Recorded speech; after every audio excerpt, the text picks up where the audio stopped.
আসসালামু আলাইকুম এভরিওয়ান। বিপিএলের ঢাকা ক্যাপিটালস এবং দুর্বার রাজশাহীর অধিনায়ক চূড়ান্ত হয়েছে। এছাড়াও ঢাকা ক্যাপিটালস, চিটাগং কিংস এবং দুর্বার রাজশাহী দলে চারজন নতুন প্লেয়ারকে তারা দলে ভিড়িয়েছে, যার মধ্যে ঢাকা ক্যাপিটালস একজন লোকাল ক্রিকেটারকে, চিটাগং কিংস দুইজন বিদেশি ক্রিকেটার এবং দুর্বার রাজশাহী একজন নতুন করে লোকাল ক্রিকেটারকে তারা তাদের দলে ভিড়িয়েছে। এখন একে একে সবগুলো বিষয় নিয়ে কথা বলবো। প্রথমে যদি আগে ক্যাপ্টেন্সি ইস্যুটা আগে শেষ করে নিই, ঢাকা ক্যাপিটালস তাদের অধিনায়ক হিসেবে নির্বাচিত করেছে শ্রীলঙ্কান ৩৫ বছর বয়সী পেস বোলিং অলরাউন্ডার থিসারা পেরেরাকে। এখানে অনেকদিন আগে আমি একটি ভিডিওতে বলেছিলাম যে ঢাকা ক্যাপিটালসের অধিনায়ক হওয়ার রেসে লিটন দাস, থিসারা পেরেরা এরা আছে, কিন্তু সবচেয়ে বেশি আমি বলেছিলাম যে লিটন দাস হওয়ার সম্ভাবনাই বেশি। কারণ আপনি যদি গত বিপিএল এর স্ট্যাটটা খুঁজে দেখেন, গত বিপিএলে কিন্তু কুমিল্লা ভিক্টোরিয়ান্সের অধিনায়ক ছিল লিটন দাস এবং দলকে ফাইনালে তুলেছে, দল রানার আপ হয়েছে। অনেকে বলবে যে লিটন দাস আর কি করেছে, কুমিল্লা দলটা আগে থেকে ভালো করছিল, এর আগের দুইটি আসরে টানা চ্যাম্পিয়ন ছিল। কিন্তু যদি আপনি যদি এই জায়গাতে থাকেন যে লিটন দাসের ক্যাপ্টেন্সিতে দল এতটুকু যায়নি, দলটি আগে থেকেই ব্যালেন্স ছিল, তাহলে এটা আমি বাদ দিলাম। কিন্তু লিটন দাসের পারফরমেন্স তো আপনি ফেলে দিতে পারবেন না। গত বিপিএলে 14 ম্যাচে 391 রান করেছে, 27 এভারেজ এবং 130 স্ট্রাইক রেটে 3টি 50 করেছিল, টুর্নামেন্টের তৃতীয় সর্বোচ্চ রান স্কোরার ছিল। তারপর আবার এর সাথে অ্যাড করে দেন সে দলকে ফাইনালে রানার আপ করেছে, ভালো নেতৃত্ব তো অবশ্যই দিয়েছে। কিন্তু তারপরও এবার এই বিপিএল ঢাকা ক্যাপিটালসের ক্যাপ্টেন তাকে দেওয়া হয়নি, তাকে নির্বাচিত করা হয়নি। থিসারা পেরেরাকে কেন দেওয়া হয়েছে সেটার পেছনে প্রথম কারণটি হচ্ছে, প্রথমে বলবো লিটন দাসকে কেন দেওয়া হয়নি, তারপরে বলবো থিসারা পেরেরাকে কেন দেওয়া হয়েছে।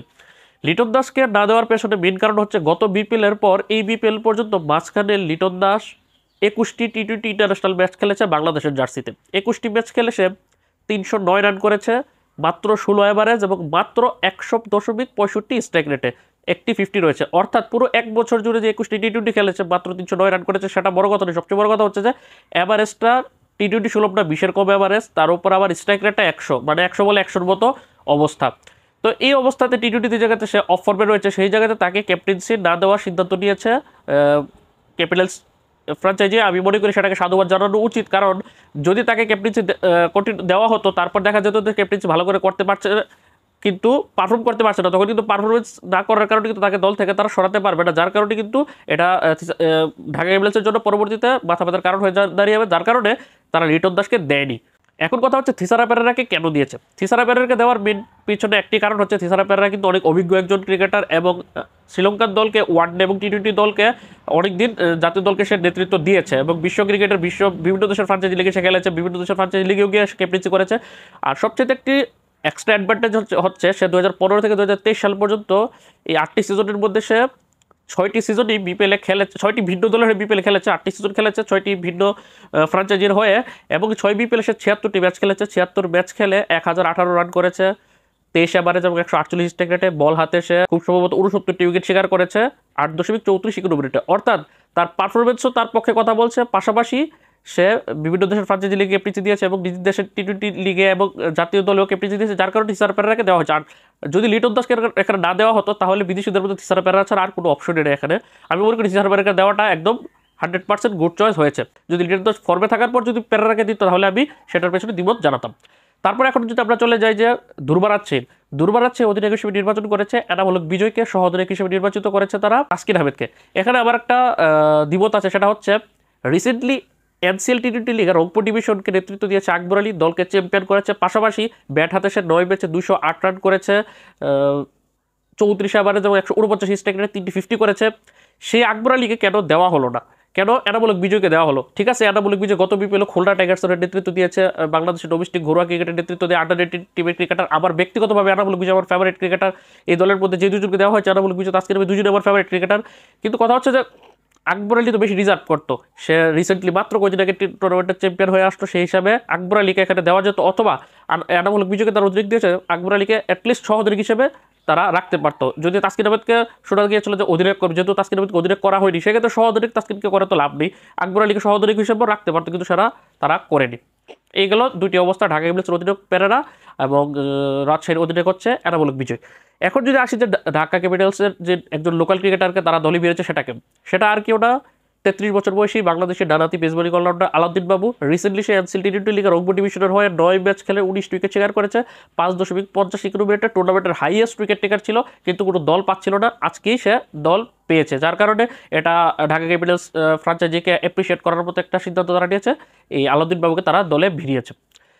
এছাড়াও যদি আলাউদ্দিন বাবুর বাইরে এখন যদি আমরা চিটাগং কিংসের দিকে, চিটাগং কিংস তারা বিদেশি 2জন ক্রিকেটারকে দলে ভিড়িয়েছে। কারণ হচ্ছে চিটাগং কিংসের বিদেশি রিক্রুট মঈন আলী আসন্ন বিপিএল খেলতে আসবে না, সাকিব আল হাসান আগে থেকেই আসবে না এরকমটাই মনে হচ্ছিল। এর পাশাপাশি শ্রীলঙ্কার পেস বোলিং অলরাউন্ডার অ্যাঞ্জেলো ম্যাথিউসকে শ্রীলঙ্কার ক্রিকেট বোর্ড এনওসি না দেওয়ার কারণে কিন্তু বিপদে পড়েছে চিটাগং কিংস ফ্রাঞ্চাইজি, যার কারণে এই মঈন আলী এবং ম্যাথিউসের বিকল্প হিসেবে তারা Pakistani pace bowling allrounder Hussain Talat এবং পাকিস্তানি আন্ডার-18 একদম ইয়াং ক্রিকেটার 16 বছর বয়সী আলী রাজাকে তারা দলে ভিড়িয়েছে। এর মধ্যে হোসেন তালাতকে কেন তারা দলে ভেড়ালো? রিসেন্টলি পাকিস্তানে একটি ডোমেস্টিক টি-20 কাপ হয়েছে, চ্যাম্পিয়ন্স টি-20 কাপ নামে। সেই টি-20 কাপে সে স্টেলিয়ন্স নামক একটি দলের হয়ে খেলেছে। সেখানে খেলে সে টুর্নামেন্টের হাইয়েস্ট রান স্কোরার হয়েছে।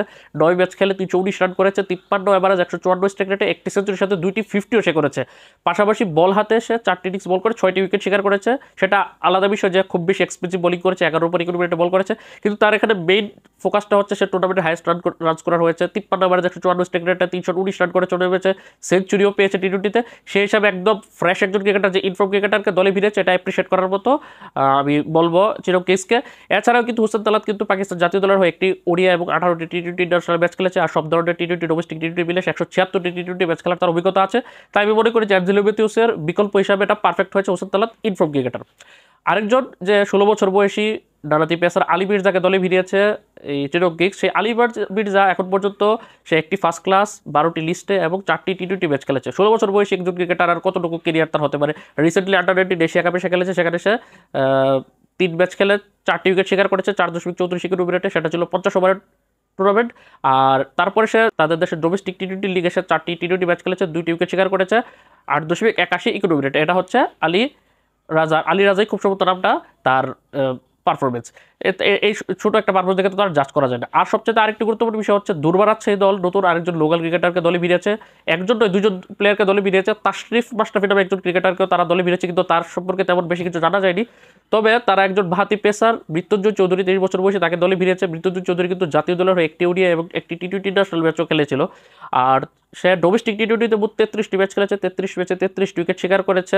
আর একদম রিসেন্টলি সে এনসিএল টি-20 লিগে খুলনা ডিভিশনের হয়ে 7টি ম্যাচ খেলেছে, 7 ম্যাচ খেলে সে 7টি উইকেট শিকার করেছে, ফর্মে আছে, যার কারণে তাকে পিক করা হয়েছে। তো এই হচ্ছে এই 3টি দলের, অর্থাৎ ঢাকা, চিটাগং এবং দুর্বার আছে 4টে সাইনিংস। ঢাকা ক্যাপিটালসে তারা দলে ভিড়েছে ডানহাতি পেস বোলিং অলরাউন্ডার আলাউদ্দিন বাবুকে। চিটাগং কিংস দলে ভিড়েছে বাহাতি ব্যাটসম্যান এবং ডানহাতি মিডিয়াম পেসার হোসেন তালাতকে, এবং আরেকজন হচ্ছে ডানহাতি আন্ডার-18 ক্রিকেটের 16 বছর বয়সী পেসার আলী রাজাকে, এবং দুর্বার আছে দলে ভিড়েছে বাহাতি পেসার মৃত্যুঞ্জয় চৌধুরীকে। আর ঢাকা ক্যাপিটালস অধিনায়ক নির্বাচন করেছে থিসারা পেরেরাকে, এবং দুর্বার আছে অধিনায়ক নির্বাচন করেছে এনামুল বিজয়কে, সহ অধিনায়ক হচ্ছে তাসকিন আহমেদ। তো এই হচ্ছে সর্বশেষ আপডেট। আপনি নিজের কিরকম লাগলো সেটি কমেন্ট করে জানাবেন। পরবর্তী ভিডিওতে নতুন কোনো তথ্য নিয়ে এবং যে বিদেশি ক্রিকেটাররা বিপিএল খেলতে আসছে তাদের আপডেটে খুব শীঘ্র হাজির হবো। ততক্ষণ পর্যন্ত ভালো থাকুন, সুস্থ থাকুন, স্পোর্টস উইথ চ্যানেলের পাশে থাকুন। আল্লাহ হাফেজ।